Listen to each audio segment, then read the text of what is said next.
आज हम आपको जो कहानी सुनाने जा रहे हैं वो फिल्मी दुनिया की बहुत ही बड़ी हस्ती की कहानी है और उनकी मौत आज भी कागजों पर नेचुरल डेथ के तौर पर दर्ज है। लेकिन इसको लेकर बहुत से सवाल खड़े होते हैं। कहानी फिल्मी एक्ट्रेस श्रीदेवी की। वैसे तो श्रीदेवी को किसी भी इंट्रोडक्शन की जरूरत नहीं है, लेकिन फिर भी हम छोटा सा इंट्रोडक्शन आपको दे रहे हैं। दोस्तों, श्रीदेवी का असली नाम अम्मा मंगर अयप्पन है और जब वह फिल्मों में आई तो उन्होंने अपना नाम सिर्फ श्रीदेवी कर लिया। श्रीदेवी का फिल्मी करियर भी बहुत ही ज्यादा अच्छा रहा और उन्होंने जून 1996 में बोनी कपूर से शादी कर ली। बोनी कपूर एक फिल्म प्रोड्यूसर हैं और उन दोनों को दो बेटियां हैं, एक तो खुशी कपूर और एक जाह्नवी कपूर। जाह्नवी कपूर भी एक फिल्मी एक्ट्रेस हैं जिनको आपने कई बार कई फिल्मों में देखा होगा। अब इंट्रोडक्शन खत्म करते हैं और श्रीदेवी की हत्या की कहानी शुरू करते हैं। नमस्कार दोस्तों, आप देख रहे हैं स्टोरी ब्लास्टर। मेरी आपसे एक छोटी सी रिक्वेस्ट कि मेरे चैनल को सब्सक्राइब करें और नोटिफिकेशन बेल दबाकर नोटिफिकेशन ऑन करें, जिससे आने वाली कहानियां आपको शीघ्र से शीघ्र मिल सकें। चलिए दोस्तों,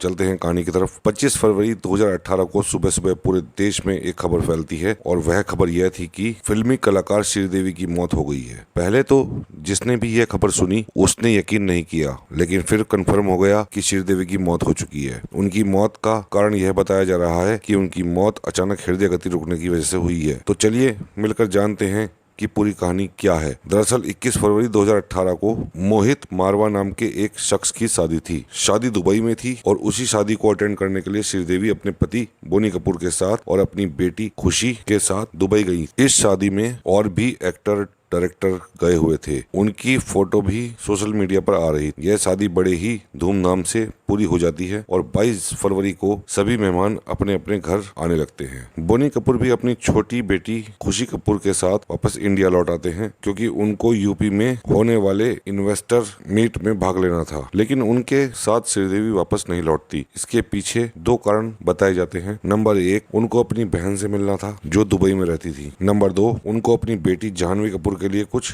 शॉपिंग करनी थी, इसलिए श्रीदेवी दुबई में ही रुक गई। श्रीदेवी ने दुबई में रुकने के लिए जुमेरा एमिरेट्स टावर होटल में अपने लिए एक स्वीट रूम बुक करवा रखा था और उस रूम का नंबर 2001 था। लेकिन श्रीदेवी जब उस रूम में गई तो 48 घंटे तक वह बाहर नहीं निकली। दूसरी तरफ बोनी कपूर ने यूपी में होने वाले इन्वेस्टर मीट में भाग लिया और 24 फरवरी को वह श्रीदेवी से फोन पे बात करती है और 24 फरवरी को श्रीदेवी से फोन पर बात करते हैं, जिसमें बातों ही बातों में श्रीदेवी बोनी कपूर से कहती है कि वह उसको बहुत ही ज्यादा मिस कर रही है। फिर इन दोनों की और भी बातचीत चलती है और फोन कट जाता है। फोन कटने के बाद बोनी कपूर एक प्लान बनाते हैं कि क्यों ना श्रीदेवी को दुबई पहुंचकर सरप्राइज दिया जाए और उनको एक रोमांटिक डिनर पर ले जाया जाए। इसलिए बोनी कपूर उसी दिन दुबई के लिए निकल जाते हैं और शाम में दुबई पहुंचकर जुमेरा टावर होटल में पहुंच जाते हैं। वह श्रीदेवी के रूम की घंटी बजाते हैं और जब श्रीदेवी अपना रूम खोलती है तो वह बोनी कपूर को देखकर बहुत ही ज्यादा सरप्राइज हो जाती है। उसके बाद बोनी कपूर भी उस स्वीट रूम के अंदर चले जाते हैं। वह दोनों जब स्वीट रूम के डाइनिंग एरिया में बैठकर 15 से 20 मिनट तक बातचीत करते हैं और फिर बोनी कपूर श्रीदेवी को कहते हैं कि चलो डिनर करने बाहर चलते हैं। तो श्रीदेवी बोनी कपूर से कहती हैं कि पहले मुझे फ्रेश होना है और यह कहकर श्रीदेवी स्वीट रूम के अटैच बाथरूम में चली जाती और बोनी कपूर उसी डाइनिंग एरिया में बैठकर टीवी पर क्रिकेट मैच देखने लगते हैं। उस दिन टीवी पर इंडिया और साउथ अफ्रीका का मैच आ रहा था। यह बात पुलिस ने भी कंफर्म की। श्रीदेवी को बाथरूम में गए हुए काफी समय बीत जाता है, लेकिन श्रीदेवी बाहर नहीं निकलती। बोनी कपूर उनको आवाज भी लगाते हैं, लेकिन श्रीदेवी की तरफ से कोई जवाब नहीं आता। इसके बाद बोनी कपूर उस डाइनिंग रूम से उठकर श्रीदेवी के कमरे में चले जाते हैं और फिर श्रीदेवी को आवाज लगाते हैं कि जल्दी करो, हमें डिनर के लिए लेट हो रहा है। लेकिन फिर भी श्रीदेवी की तरफ से कोई जवाब नहीं आता। यह सब देखकर बोनी कपूर उस बाथरूम के अंदर चले जाते हैं तो देखते हैं कि श्रीदेवी बाथरूम के बार टब में डूबी हुई है। यह देखकर बोनी कपूर बहुत ही ज्यादा घबरा जाते हैं और वह श्रीदेवी को बाथ टब से बाहर निकालते हैं, उसको जगाने की कोशिश करते हैं, लेकिन श्रीदेवी नहीं उठती। उसके बाद बोनी कपूर अपने एक दोस्त को कॉल करते हैं जो कि पास के एक होटल में ठहरा हुआ था। वह दोस्त जल्द से जल्द जुमेरा एमिरेट्स डिपार्टमेंट को खबर करते हैं। वहाँ पर तुरंत डॉक्टर की एक टीम आ जाती है और वह श्रीदेवी को चेक करते हैं, उनको मृत घोषित कर देते हैं। डॉक्टर्स ने बताया कि श्रीदेवी की मौत अचानक हृदय गति रुकने से हुई है। इसके बाद श्रीदेवी को पास ही के एक हॉस्पिटल में ले जाया जाता है, जहाँ फिर से डॉक्टर उनको मृत घोषित कर देते हैं और फिर पुलिस को यह खबर कर दी जाती है। पुलिस वाले भी वहाँ तुरंत पहुँच जाते हैं और मामले की जाँच करने लगते हैं। उस समय तक बहुत ही ज्यादा ज्यादा रात हो चुकी थी, इसलिए श्रीदेवी का पोस्टमार्टम नहीं किया जा सकता था और अगले दिन यानी 25 फरवरी सन 2018 के दिन रविवार आ जाता है तो फिर से उनका पोस्टमार्टम नहीं हो पाता। उसके अगले दिन यानी कि 26 फरवरी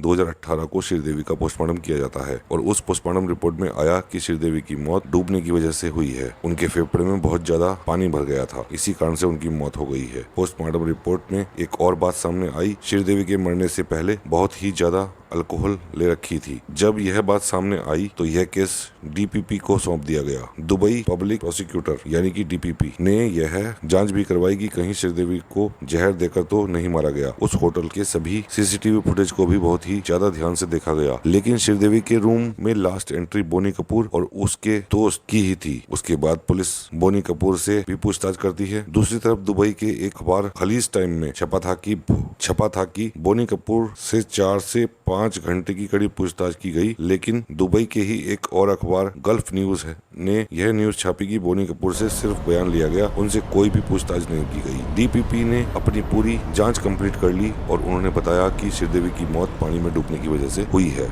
और इसके पीछे कोई भी साजिश नहीं है। यह एक एक्सीडेंट डेथ है और श्रीदेवी की बॉडी को ले जाने की इजाजत दे दी गई। उसके बाद श्रीदेवी की बॉडी को भारत लाने की प्रतिक्रिया शुरू हो गई। बहुत सी कागजी कार्रवाई करनी थी, उनका डेथ सर्टिफिकेट बनाना था और भी बहुत सी कागजी कार्रवाई करनी पड़ती एक देश से दूसरे देश डेड बॉडी ले जाने के लिए। इन सभी कामों में बहुत ही ज्यादा समय लग रहा था और बोनी कपूर ने अपनी पूरी कोशिश कर ली कि काम जल्द से जल्द हो जाए और श्रीदेवी की बॉडी को भारत जल्द से जल्द लाया जाए। इसलिए बोनी कपूर ने शाहरुख खान और सलमान खान को भी कॉन्टेक्ट किया और उनसे कहा कि अपनी पहुंच का इस्तेमाल करके यह काम जल्द से जल्द करवा दें। शाहरुख खान तो दुबई के ब्रांड एम्बेसडर भी हैं। तो कागजी कार्रवाई क्या थी, यह काम भी पूरा हो गया और फिर 27 फरवरी की रात को श्रीदेवी का शव अनिल अंबानी के पर्सनल चार्टर्ड प्लेन से भारत लाया गया। इसके बाद 28 फरवरी 2018 को श्रीदेवी का अंतिम संस्कार पूरे राजकीय सम्मान के साथ किया गया। श्रीदेवी की मौत को लेकर बहुत से सवाल खड़े होना शुरू हो गए कि 5 फुट 1 इंच के बाथ टब में 5 फुट 7 इंच की महिला की मौत डूबने की वजह से कैसे हो सकती है। और जब बोनी कपूर ने